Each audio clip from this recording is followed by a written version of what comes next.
And without further ado, let's go ahead and kick off today's topic and introduce our speaker. Today's topic is AppSec for the win, proven best practices that work. And today I'm joined by Lindsey. Chris, thank you so much for joining us. He is with Mend.io. And Chris, do you want to do a short introduction for anybody who may or may not know you before we get started? Sure. Thank you for having me here today.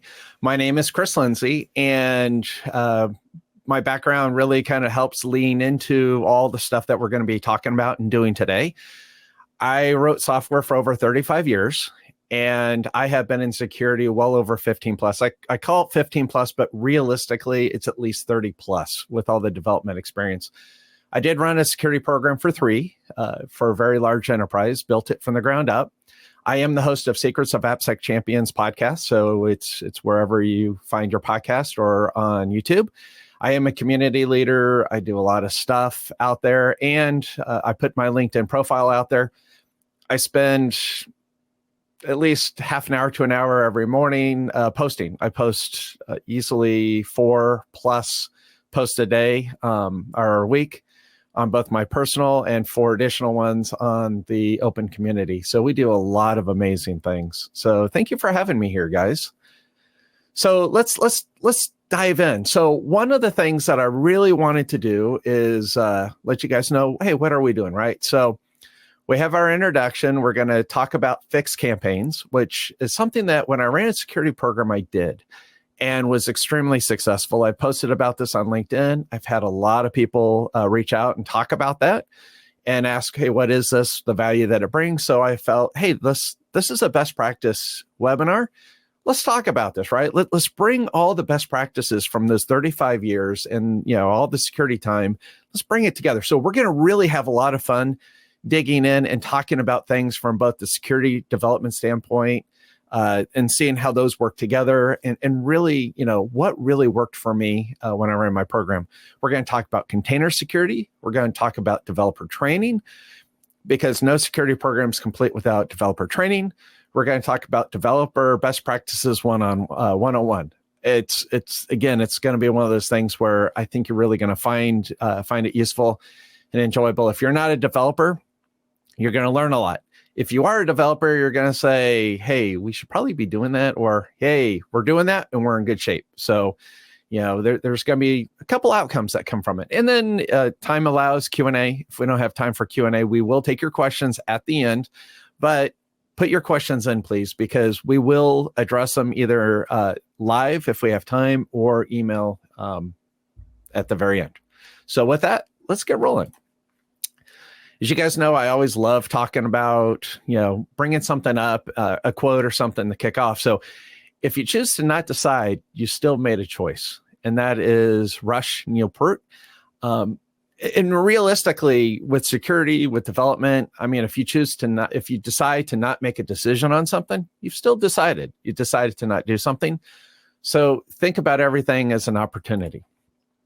So let's get started with our introduction. So today we're going to talk about best practices, really. Again, it's just kind of for everything. And it's just, again, one of those things where, running a security program, there's just so many things that I learned, boots on the ground, that I just want to share. So that's what we're going to do. So quick summary, developer security side, grab a drink because we're going to roll through.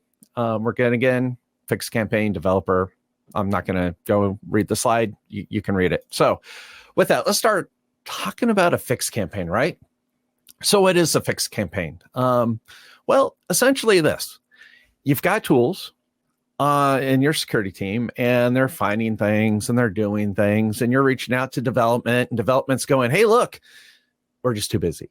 We've got these releases. We're already working 40, 50, 60-hour weeks. We just don't have time. We don't care. We're just doing our thing. And security is over there on the other side, you guys, and saying, hey, wait a second. We've got some serious problems here. We have highs and criticals, and we just need to address them. And so then you, as a security team, do what you can to show the developers why it's important. And you're spending all this time going, look, this just needs to be done. And please, please, please do it. And they're fighting back and saying, no, we're not going to do it because we just don't have time. what I did, and this worked extremely well. When you have a team that completes a release, they may be doing waterfall, which takes months and months and months, or agile, where they're doing 2-week sprints until they hit the point where they release. Once they hit that release cycle and they say, hey, we just released, take the following week off from development. You can spend 1 week. And security team, be ready for this, because what you want to do is you want to have all your findings that you know are incredibly important to you ready to go to work with the developers. Go in Monday morning, release happened Friday.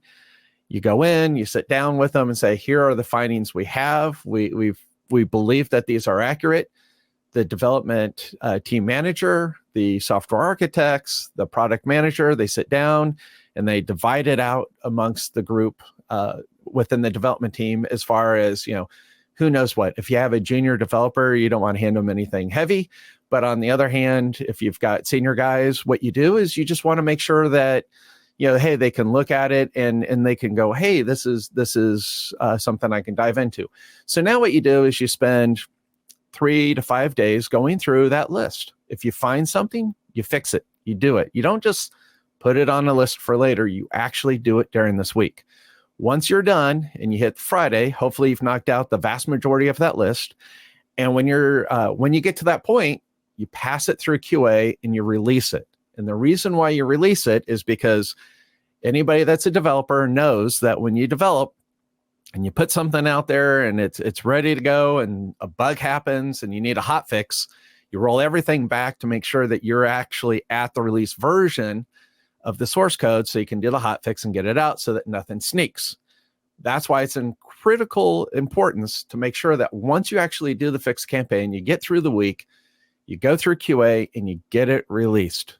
That is critical. So 1 week fixing, 1 week through QA, or however long it takes to get that release out the door, get it out the door, because that becomes your point forward. So in case you have a hot fix or anything that comes, you've got that. And there's a lot of great tools out there that will kind of give you some background. Hey, if you're doing dependency updates, these are going to be ones that touch a lot or don't touch a lot. So you have so many things at your fingertips on it, right?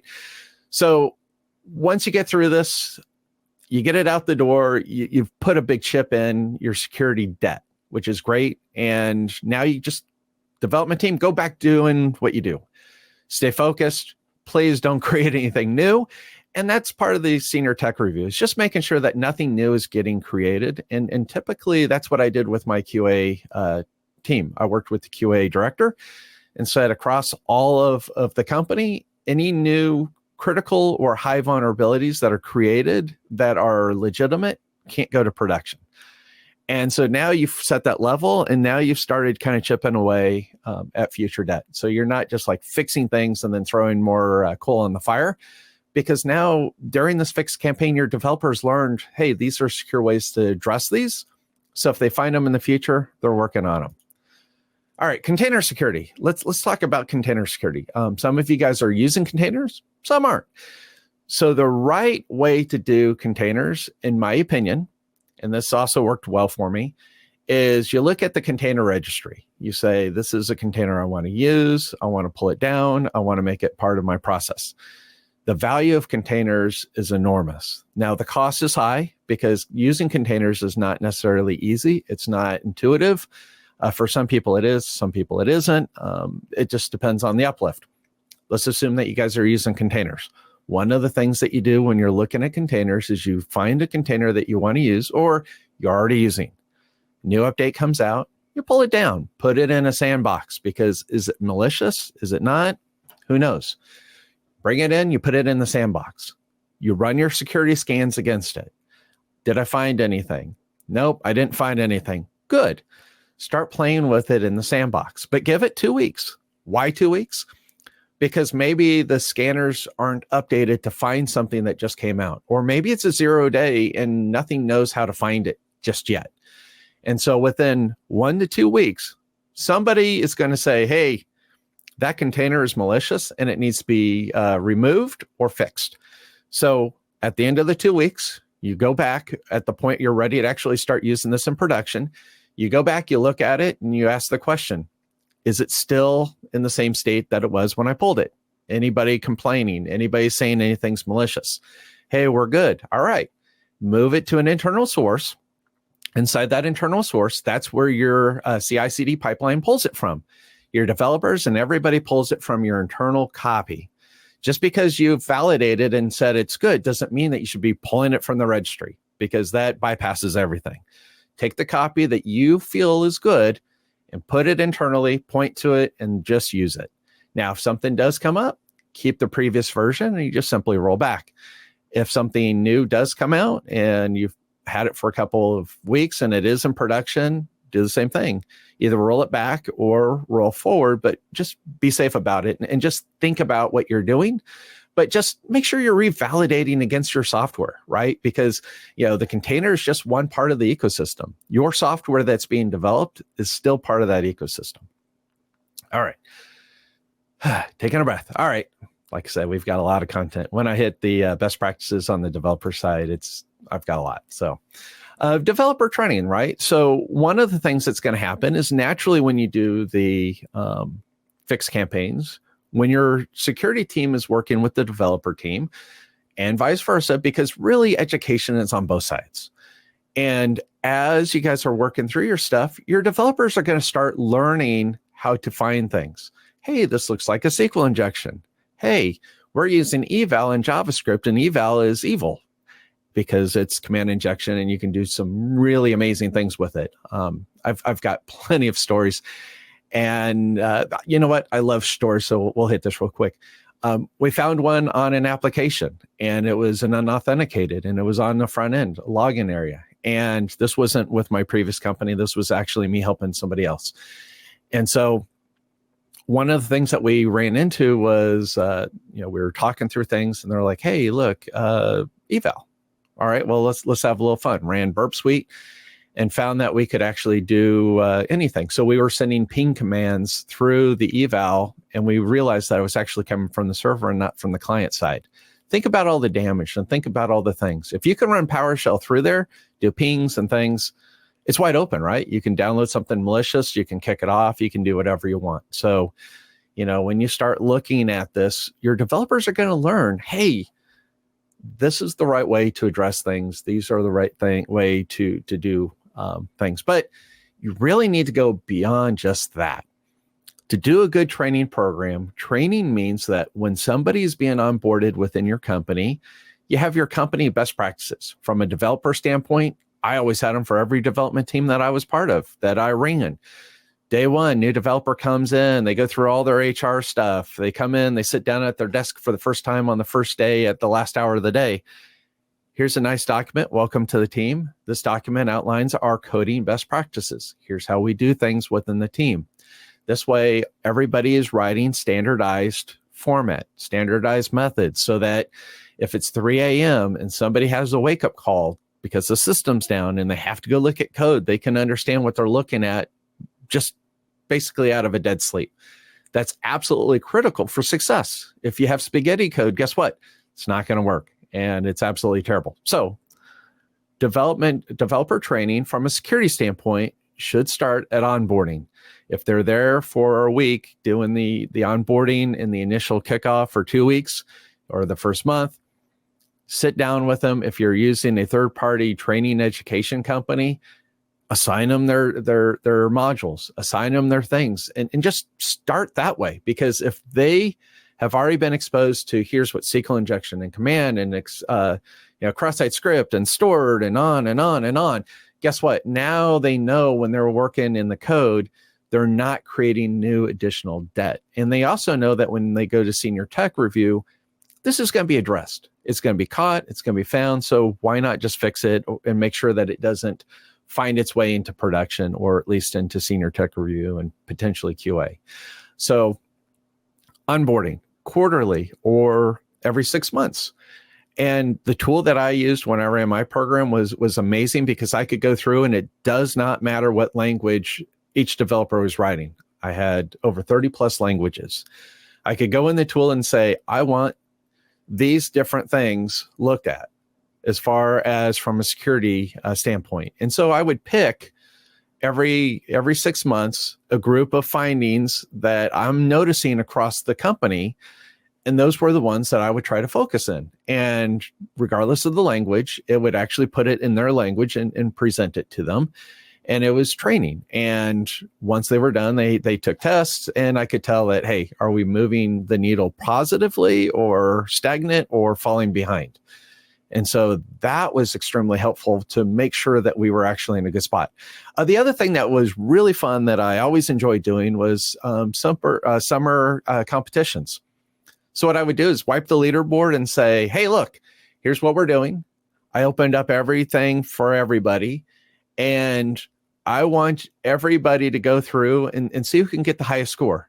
And you're not stuck on your language. If you know C and you know C# and you know Java and you know these other ones, by all means, go do them.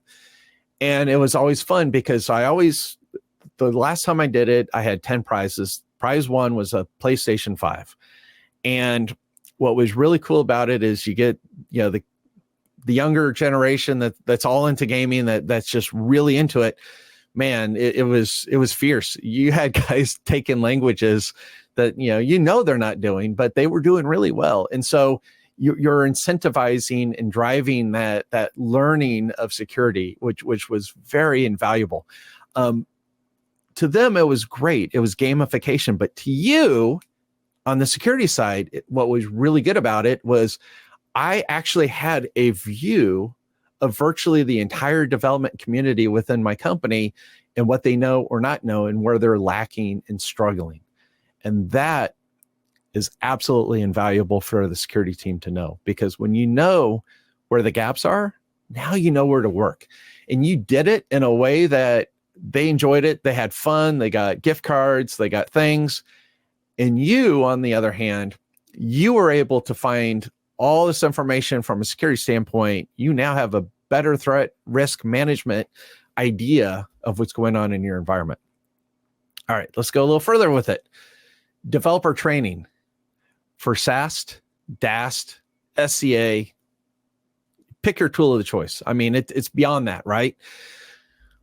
When you start looking at developer training from a security standpoint, you don't take the SAST results and throw it over the wall to the development team. Because when you do that, you're going to create an environment that they push back, that they fight you, that they're not going to work, period. I have seen companies do this. I have helped a lot of companies off on the side break down these silos, break down these anger management issues that companies are having and move forward. And the right way to do it is to sit down with their software architect or their developer who's in charge, book a 30-minute meeting and start going through the results. But when you do, have somebody on the security team that's a previous developer. If you don't have one, see if you can get a developer's time to review some of the findings before you bring it over. That way, you're only bringing over to development what matters. These are the things that we feel as a security team are legitimate. We've already gone through, we've isolated them, we've kind of knocked out the ones that we know for a fact are false positives. If I throw over 3,000 things to developers, they're going to tell me to go screw off. They're going to tell me to go away. They're going to tell me no thanks, and they're not going to have anything to do with me. But if I come to them and I say, look, you have 3,000 findings. We've filtered it all the way down to 82. These 82 we really feel like are important. But these out of the 82 are the most important because they're part of the core application. Can we take a look at these? And now all of a sudden you have better relationships going back and forth. The other thing that I would do occasionally, and this was a lot of fun, great story time. Again, I have plenty of stories. I was helping a company. We were looking at their SAST results. One of the things that I do on LinkedIn from time to time is say, look, if you need help within your development, security relationships, if you have problems, things, reach out to me because I love kind of doing these things. So I had a company reach out and say, would you please sit down with our developers, because our developers think that our SAST results and anything we give them is all false positive. We have no relationship. We have nothing. So one of the things that I did was I said, okay, we had signed some NDAs. We had signed some paperwork both ways. I had access to their source code. access to their SCA tool. And we opened it up and I sat down with these developers. There was over 70 developers on the call, which was their whole company. And I started chipping away at it. And the first thing is SQL injection that was taking from an inbound web page. I think it was an ASP page. And they were taking a request parameter and they were just tacking it into the SQL and executing it. You guys know that's a SQL injection. If you don't, guess what? It is. So what I did is I took a notepad and I opened it up and I said, all right, so your URL is this, question mark, all right, according to the code, it's ID equals 5 semicolon, truncate table, blah, blah, blah. And before I went through this, I asked everybody false, positive, or true. And I took a poll and it was all false positive. As soon as I put that all together and I walked through the code, I explained what I was seeing and why I felt like this was actually true positive. I said, all right, I've keyed this all in. If you think this is a false positive, I'm going to run this in Chrome. And I opened up Google Chrome and I had it ready. I was getting ready to copy and paste it in. For you guys, I would never, ever have actually done it, but I wanted to do a scare tactic. And I asked again, I said, before I copy this over and paste it in, and somebody came on and said, no, it's a true positive. And we walked through it. And then we started walking through. Now we broke the ice. Now we started moving the needle. Now we started actually breaking down that wall that was up and just started walking through the findings. Again, if you're a security team that doesn't have a developer on staff, see if you can get a guy that's within your environment that's security minded, security focused, bring them on into your team to look at the stuff and then to share this out with the company, because that's one of the easiest ways to start breaking down the silos. We found some additional things that were absolutely critical. And again, I'll share one more thing. We found that they actually had their cloud credentials for root access coded in a JavaScript file. And if you guys know anything about JavaScript, it comes to the client side. And when it comes to the client side, there's plugins that look for these kind of things. And so we were just keying through and I literally stumbled upon it. And I just said, whoever's in charge of this, please, please, please change your password right now. It will break your system, fix the code, get it back up. Because if I was a malicious actor, I would already be in your environment if I had already seen this. I may have already spun up a whole slew of Bitcoin or mining type stuff through scripting. And guess what? The first time you notice it is either when the first bill comes and it's multiple millions of dollars, or I'm like, you got to do something about this. And this guy hops on and he goes, hey, Chris, hold on. I need my direct reports and everybody on after the call because we're going to talk about this. Come to find out the CEO was on and he was not impressed with what was going on there. So anyway, that is really part of why you do what you do, right? So sitting down, going through the results, explaining why things are important are absolutely you need that for success. Because if you're not doing that and you're just throwing stuff over, guess what? They're going to fight you tooth and nail and they're going to go tell you to go, take a hike. So that's a good way to walk through the work with it. SCA findings are usually about 99% accurate. SCA has the lowest false positive rate. And really, here's the thing. If you really want to know the secret for removing low-hanging fruit and for having a good system, I'm going to mention it. Automation is absolutely key for success, because when you have automation in place and you put it like in your GitHub repository, your Bitbucket, your GitLab, wherever you're hosting, wherever you're storing your source code, if you put it in and it can actually go across your entire organization, when you have a development team, your dark IT group that is non-IT writing source code and getting caught and having to upload it and put it in, you're running scans across everything. You have that visibility. Once it makes its way into your source code management tool, guess what? You have that visibility. So having some tool at that layer, that level that finds it and you can't bypass it is absolutely going to be very helpful. And the next bit for you, there are tools out there. Renovate's one of them. But these tools, Renovate, will actually keep you current. What's the SCA tool going to tell you? The SCA tool is going to say you have a critical vulnerability, or you have a minor or major or high, wherever. it's going to tell you to upgrade. And if you've already upgraded, guess what? You're up to date. You've already done what you need to do. So think about things like Renovate, but an SCA tool is still critical because when you look at the transitive dependencies, that's also something that could bite you. And I ran into this a lot. I had teams when I ran my program, we were always up to date. We had, for some teams, you're getting there. But I had some teams that were completely up to date. They were always current. They were always doing their thing. And now what happens is you find out that a log4j happens or a 0-day event, and you aren't directly impacted on it because your dependency that's part of your piece is fine. It's a sub piece. And you start looking at, well, what is, does the code that I'm using actually have it for reachability? There's tools out there that will tell you, yes, you're using that aspect of it that is vulnerable. And it is transitive. It's 5 or 6 layers deep, or it could be just 1 layer deep. You go back and you say, hey, we have a finding. You go reach out to the group, you fork it, or you help them, or you at least notify and create a bug notice for them and say, hey, we have a finding, please fix this. And then that way you get the ball rolling to get that addressed. DAST is really good. DAST is a technology that is both amazing but heavy. And I say it's amazing but heavy because it takes a lot of effort to make sure that you've got your sitemap included, everything's covered. That takes time. And you're going to have it go through and figure out the sitemap, and you're going to see places that never found. Then you go back and then you can code in and you can direct it and help it to get to those locations. Now you have better coverage. Now, depending on the tool and depending on how you scan it and how often, you can go in and start, okay, wait, we're getting ready for a release. As part of our release, we have to run these tools. Boom, boom, boom, boom.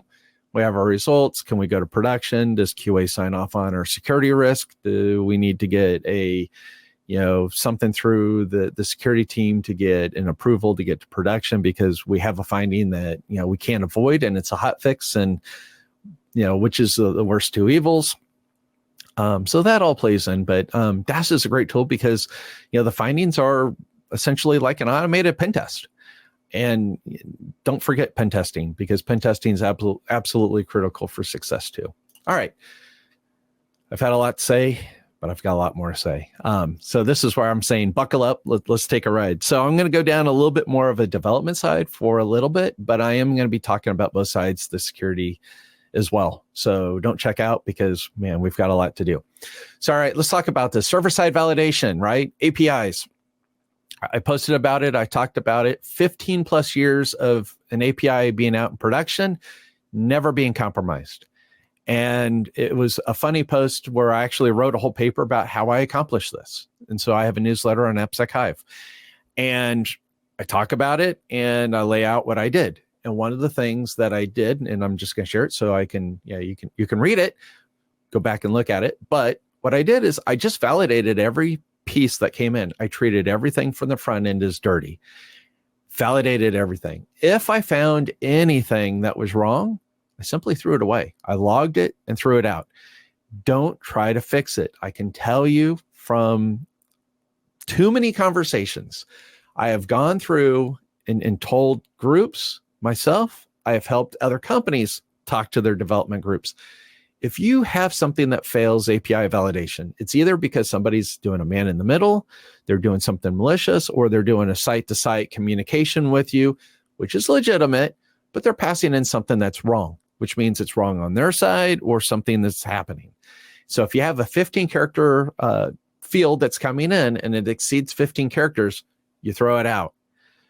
What you can do, because a lot of API calls actually have sensitive data, you just simply go in and just make sure that you encrypt it at the time of logging. That way you're not having it sit unencrypted in the log. That way things are safe, because if for any reason your database gets compromised, you're not giving up the keys to the kingdom. You're not sharing things that you don't want to share. So you log. The other thing too is you record the IP address. You can now see if you have a system that somebody logs into and they're located in Georgia and somebody logs into California, the question becomes, A, When did they log into California versus Georgia? Because maybe they're traveling. Maybe they're using a VPN. You have to be cautious of that. But most companies don't do an external VPN access unless they're working from home. But then again, you can tell the typical IP address, location, region from it. What I'm trying to get to is if you see somebody trying to brute force or you see somebody trying to do something, block them. You can automatically take your feeds. You can take this information, pass it into a SIM. You can pass it into something else. You could have something monitoring the database. You can have a lot of things log the successful logins and failures for both the API and the system. You grab a lot of great data, and now you have a better understanding of what's going on. And I'm going to say it now because, just kind of nip this in the bud. This was back mid 2000s. And so, I had people say, well, but the technology, you should be doing this and this. Well, and I responded, that technology didn't exist. So when you start looking at, doing things, with AI and the red teaming and the things that, are out there that can happen today, be prepared because they will come at you. Multi-tab browser, right? A lot of applications do not protect from multi-tab. And when you don't, guess what? People can open tabs, they can go in there, and now you have data corruption because which tab just wrote, which tab is doing what. Because if you have cross-contaminations across your tabs, guess what? You're going to have corrupt data in the database. Be prepared for that. Too many people don't even talk about that. They don't even know about it. So make sure that your application, if you allow multi-tabs, make sure that each tab is its own session and its own things. Session cookies, encrypt. Personally, avoid if possible, but if you've got to use them, encrypt them. Too many plugins, too many things read session cookies. And when you do your session cookies, make sure you set a good expiration on it. I think I have something else later here, but my favorite thing to do is go using Burp Suite, using Postman for APIs, going in and having a token and finding a token using Burp Suite when I'm doing penetration testing or whatever, taking the token, dropping it in and seeing what can happen, right? So did I expire my sessions? Do I have a good expiration? I know I'm going to talk about JWTs here in a minute, but the reality is if you don't have your cookies, if you're using your cookies for authentication and other things, make sure that you're rotating those just like your tokens, because if you walk away from your computer and I open up Chrome and Control H and go right into your application, which is one of the tests that I frequently did and stubbed a lot of teams when I ran my program, guess what? That's a good thing to be thinking about, right? So as a security team, go to one of your developers, go to QA and say, hey, a test I'd like for you to do.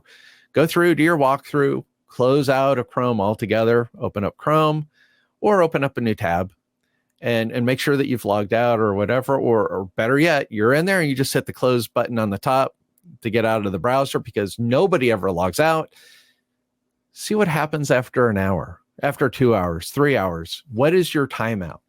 Because that's absolutely critical. Why is it? Because when you have customers that are at a doctor's office or wherever, and they've stepped away from their desk to go have lunch, and somebody has access to the office area, guess what? Control H. Oh, look, I'm in a patient data or I'm wherever, your 401k, whatever. Guess what? Now, all of a sudden, they can start doing things. So as a development team, be careful. As a security team, you now have a check that you can be thinking about to get past it. All right. Dependency frameworks, right? So do your best to stay current. And it's just like dependencies, because if you're not trying to stay current in your framework, you're going to have a lot of problems. When you try to stay current and you try to move forward, one of the things that happens is those little tweaks that need to happen from version to version are made. They're not big gaps. They're just little hops. Sometimes it's a hop that requires a lot of work, sometimes not. And so when you do those little hops, guess what? It's easy to be there. But if you're going from version 2.5 to 12, that becomes scary. QA comes back and says, oh, I don't know if we have the time for this. We got to do a full regression. You've got a lot of things that play into it. Try to stay current, and at a minimum, current version -1. And the value that you get there is just like, well, it's just critical and helpful, because when you have the current -1, then you know, hey, I'm on a good one, and the current one is good. It's been out for a little bit, but that one that's been out for a little bit has a finding. So now you know you're in a good spot. However, you may find that the new one is good, and then eventually the next one comes out. So current -1. Hold on one second. All right. So current -1 or current, either way, it's a good spot to be in, right? And again, Renovate's a good tool that will help you keep your dependencies up to date. All right, logging. Can't say this enough. The applications I wrote, the groups that I worked with, if you have a try-catch block and you catch something, you log it. Log everything. And the value that you have from a development standpoint is, if you're logging everything, you now have an understanding, hey, our application's been deployed, and here are these findings. Guess what? You can put them on your fix list. You can address them. You can make it part of that current release, the next release, and you can simply fix your bugs without anybody coming in, without the customers complaining, saying, oh my gosh, we have these findings, we have these things. No, you're in good shape. So logging, right? And again, encrypt anything. If there's something in there that's sensitive, you encrypt it, so that way you don't have to worry about if your database gets compromised, you're good. Connection strings, again, encrypt the data in your web configs, your app configs, in your INIs, whatever. Oh yeah, INIs are old. But anywhere you're storing a something sensitive, right? Encrypt it. It's easy. Regardless of the language, there's plugins, there's things that really within 3 minutes, go ask AI, give me a good encryption algorithm, give me the code, how to implement it, and bam, you're already working. And just make sure when you do encryption that you do a good salt, 15, 20 characters. That's absolutely critical. Otherwise, if you're not, you're putting yourself in a bad spot. Your connection strings, your service accounts. All right, story time. One of the things that I love doing, and you go back and do it, if you go back to your GitHub, your Bitbucket, or whatever, go look for the word connection string, see what pops up. You're going to find that your developers, or if you're the developer side, are putting things in by accident into your repositories. Well, the fun part about that is you have security people like me that run teams and programs, and I simply opened up SQL Server Management Studio, and I connected into their dev box, and I was keying around, and I reached out to the developer, one of the developers. I said, hey, I want to show you something cool. I pulled it up, and he kind of went white. He goes, why are you in our database? I said, yeah, that's a good question. Why am I in your database? Why am I poking around in here? And why am I running these queries? And why did I find it? And we talked about it. And so, go through and make sure that you guys are not committing things into your repositories, because that will always come back and bite you. So please, please, please go do some good, simple queries, see what's out there, remove them, hard delete out of the repositories if you can. That way people can't go back and look at previous versions, and then you're good. Because guess what? People, if they have a threat actor finds their way into your repository, guess what? The keys of the kingdom are there. Proper access controls, right? So story time. I was at RSA reInvent last year. I had a guy come up and say, who are you guys, Mend? And I explained who we were. And he said, I write clean code. I don't need you guys. And I said, well, come up to my desk. So on my laptop, I had Burp Suite. And I opened it up and I said, do you mind if I create 2 accounts? And I want to check something out. And he said, yeah, sure, go ahead. So I opened up Burp Suite, created 2 accounts, and I proceeded to data steal from one account to the next. And I did this right in front of him. The look on his face was invaluable, because his ego could fill the room. And he was this kind of guy that's like, hey, I don't need security, I'm good. And I showed him, hey, look, I was able to not only on your multi-tenant system take data from one account to the other, but when you look at the request, you're doing identity seed. For those who don't know, it's just going 1, 2, 3, 4 auto number up. There's multiple ways of doing things, but that's just kind of one of the easy things that people used to do in the old days and still do today. And so I explained, a couple things to him. He just kind of left just shocked. So you look at least privilege, right? Because I could run queries by capturing the information that an administrator should be able to run as a regular user. So you're going to find a lot of things out. So think about that, right? Technical debt, right? Remove your dead code. What's one of the worst things that can happen as a new developer coming onto a team? You find all this code and you're like, oh, is this valid or not? From a security team, well, I have findings in this code. Oh, the code's dead. Is it? It's still in there. Remove it out. If you have dead code, stuff that's no longer being even accessed, comment it out. Leave it commented out for a release or two. When you know you've hit the point where you can go 100%, we're good, we don't need it, remove it. Just get rid of it, right? Get rid of your old dependencies. If you are using jQuery, and I'm going to date myself here, but like 1.5, then you move to 1.6, and then you move to 1.7, then you move to something more current.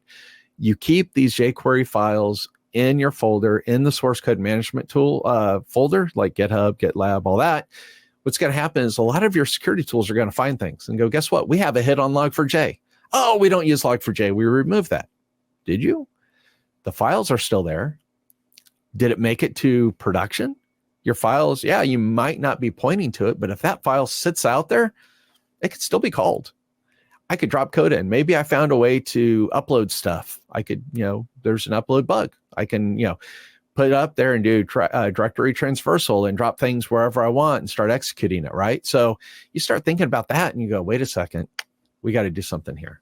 So think about that. And, again, just kind of like, the fix campaign. Maybe at a certain point, take a week off, take a couple days off, take a release. Just assign it to your junior developer or somebody. Go find the dead code, comment it out, do the full regression with QA, pass it to production. And at a certain point, you can remove it, right? Moving on, stack trace, right?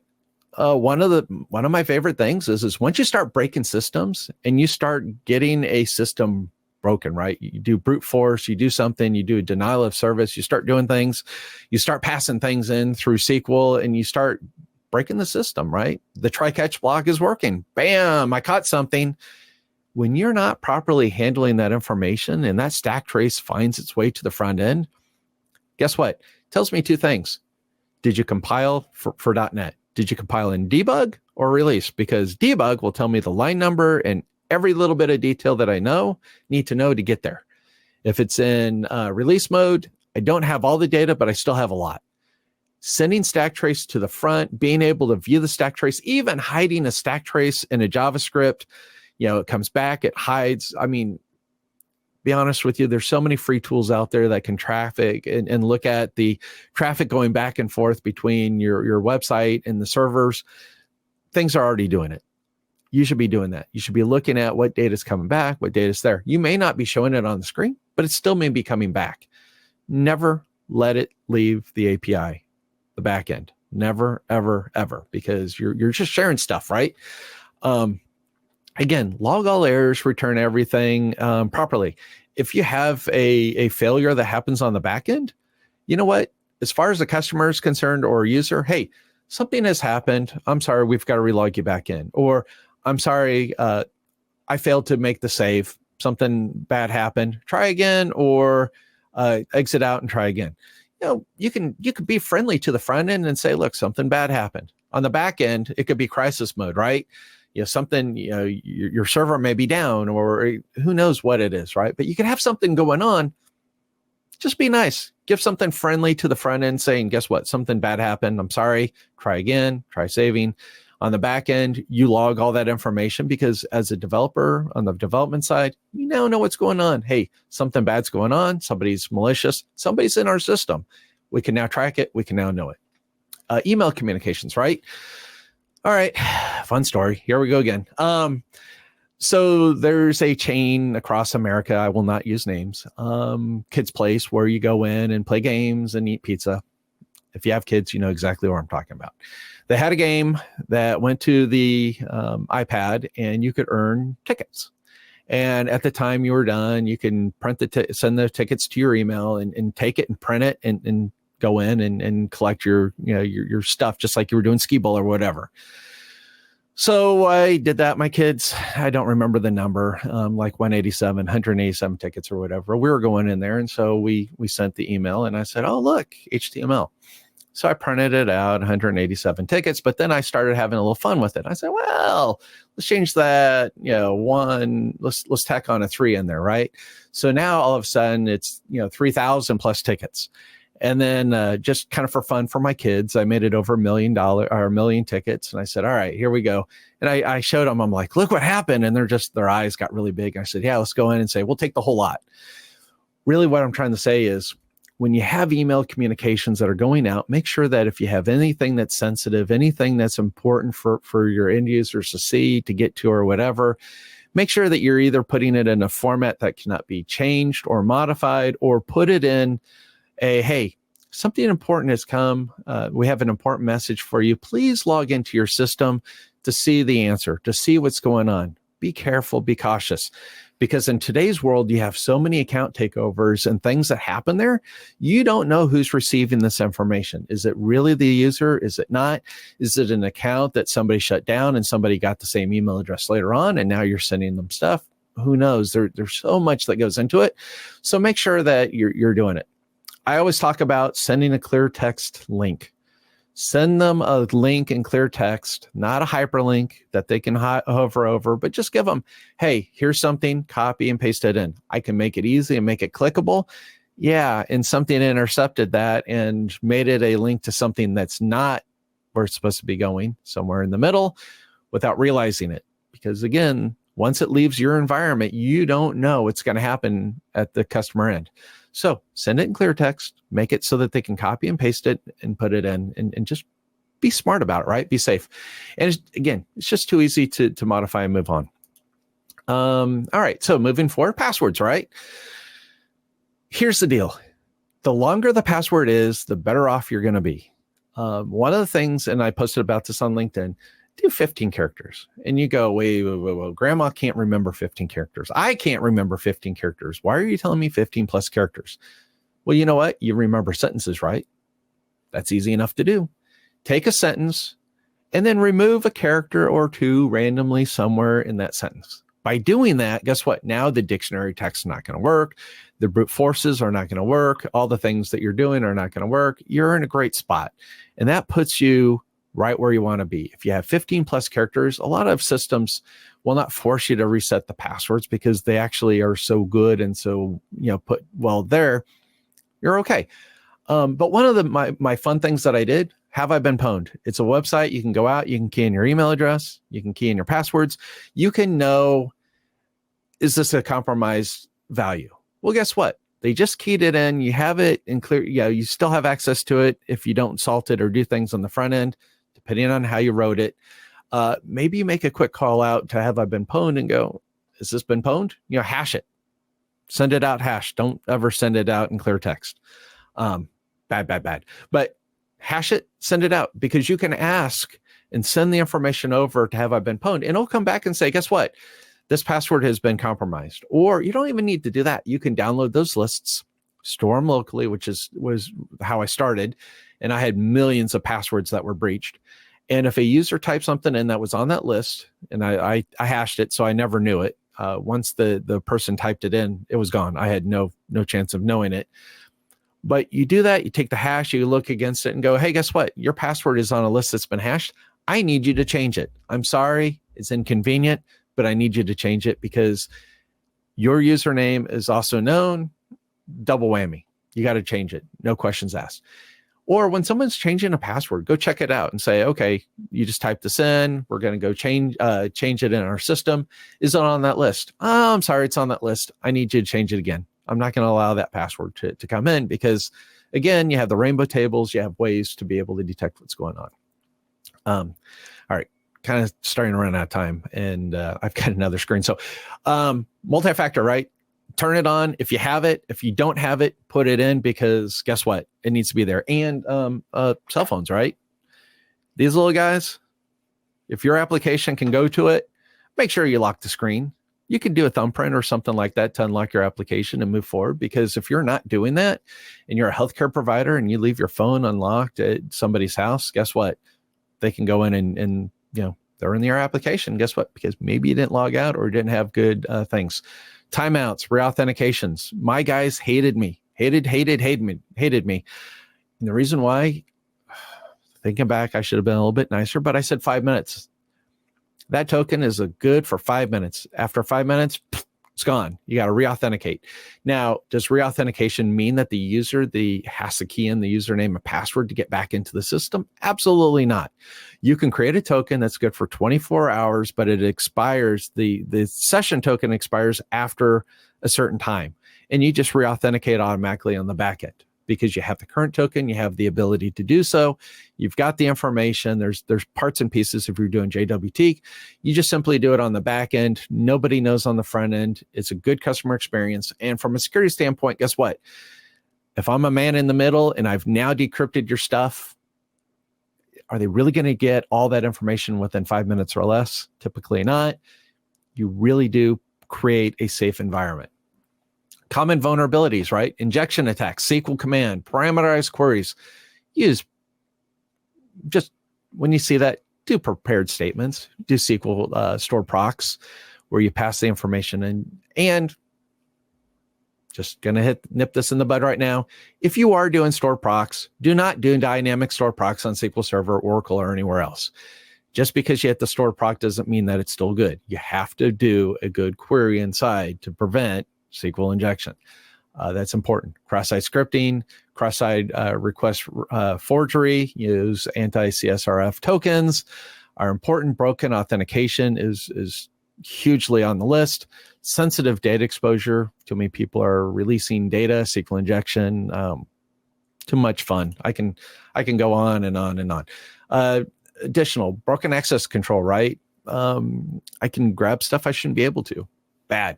Security misconfigurations. You're in the cloud. Guess what? Somebody created an S3 bucket. They needed to do something. They gave it any and made it full open access. And if you don't have a good tool out there that identifies that and tells you about it, and people notice, you either created a very nice honeypot where people are going to drop and do a lot of really good stuff, or they're going to steal a lot of data and you're never going to know, depending on if you put on CloudWatch or wherever, whatever tools. Session hijacking. Again, if you're going to use cookies, make sure they're secure, do session expirations, rotations, all that good stuff. There's so much to it. All right, I'm going to hit this button and it's going to say Q&A. The reason why is because we are quickly running out of time. We have 7 minutes. I have blown through a lot. I could easily have made this a couple of sessions, but I really hope that you guys enjoyed today. I really hope that you find the information useful, helpful. Again, go find me out on LinkedIn. I post about this frequently. If you have questions, respond back to this platform, and it will get to me, and we'll respond and help you guys, right? Because really, when we're safe and secure, we're going to make everything better for everybody. So with that, I'll let you guys have a few minutes for questions, because I really did want to give you at least a chance. Well, thank you, Chris. As always, highly insightful. I appreciate it. I know all of you appreciate it. We do have some time for some actual questions about the content. We did have a question about the presentation. Anything available on this session you'll receive with your on-demand link. So thank you for joining us. I'll go ahead and answer that one ahead of time. And we do have some handouts that I need to share also. If you want to learn more about our sponsor, Mend, you can find that in the handout section or then the resources section on the left side of your screen. We also included Chris's podcast, Secrets of AppSec Champions. So feel free to go over to YouTube, join Chris in the conversation there and the team at Mend. It's going to be great resources outside of just this. Okay, we've got a good question here. Which Java DAST tools can you suggest? Oh, that's a loaded question. Right? Yeah. I would let's let's take this one privately. There are a few that I would that I definitely lean on that I like, and I would rather talk with you privately. The reason for that is because DAS isn't a one size shoe fits all. DAS is one of those areas where there's several good tools out there. I know Invicti makes one, and other vendors out there. And so the reality is let's chat about what you're doing. How many sites are you looking at? And look at the licensing models on these. One of the things that Men did recently is we just said, you know what? If you have SC8, you get everything. If you have SAST, you get everything. One size.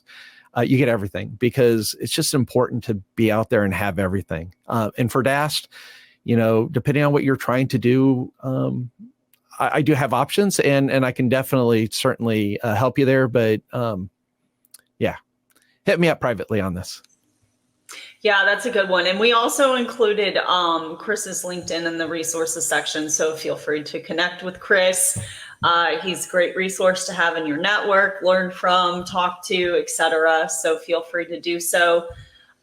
We got time, probably about another minute or two. If anybody's got any additional questions about some of the content, please let us know. Otherwise, we might go ahead and start closing things out if anybody doesn't have any questions. This was highly insightful. Chris, thank you so much. I like to say this is a little bit more, and anybody can correct me on this is a little bit more purple team content, but I think that, one of the things that we need to do is communicate and collaborate as best as possible, because security is so necessary, not just for the security team, it's definitely necessary across the board, because as a former researcher, I've seen what happens when people don't take security, take it as a luxury instead of a necessity. So, but doesn't look like we have any other questions. Chris, as always, thank you so much for joining us. I don't really have any questions to add myself. This was highly insightful, so thank you so much. I think those best practices 101 were just wonderful. I used to share those similar things every summer when I ran my program, and it was just fun. And when you have a developer that knows and went over to the security side and can really talk to these things, it's so helpful and it's fun, and the stories are great. Absolutely. And if we didn't get to any of your questions, please, again, feel free to reach out to Chris. He's going to be a great resource to answer any questions you have, even privately. But we'll go ahead and close things out to be respectful of everybody's time. And last but not least, Chris, thank you again so much, as always, with all of your insights. And thank you to all of you for joining us today. And without further ado, we're going to go ahead and close out this section. And thank you for joining this TechStrong learning experience. We hope you have a great rest of your day. Thank you, guys.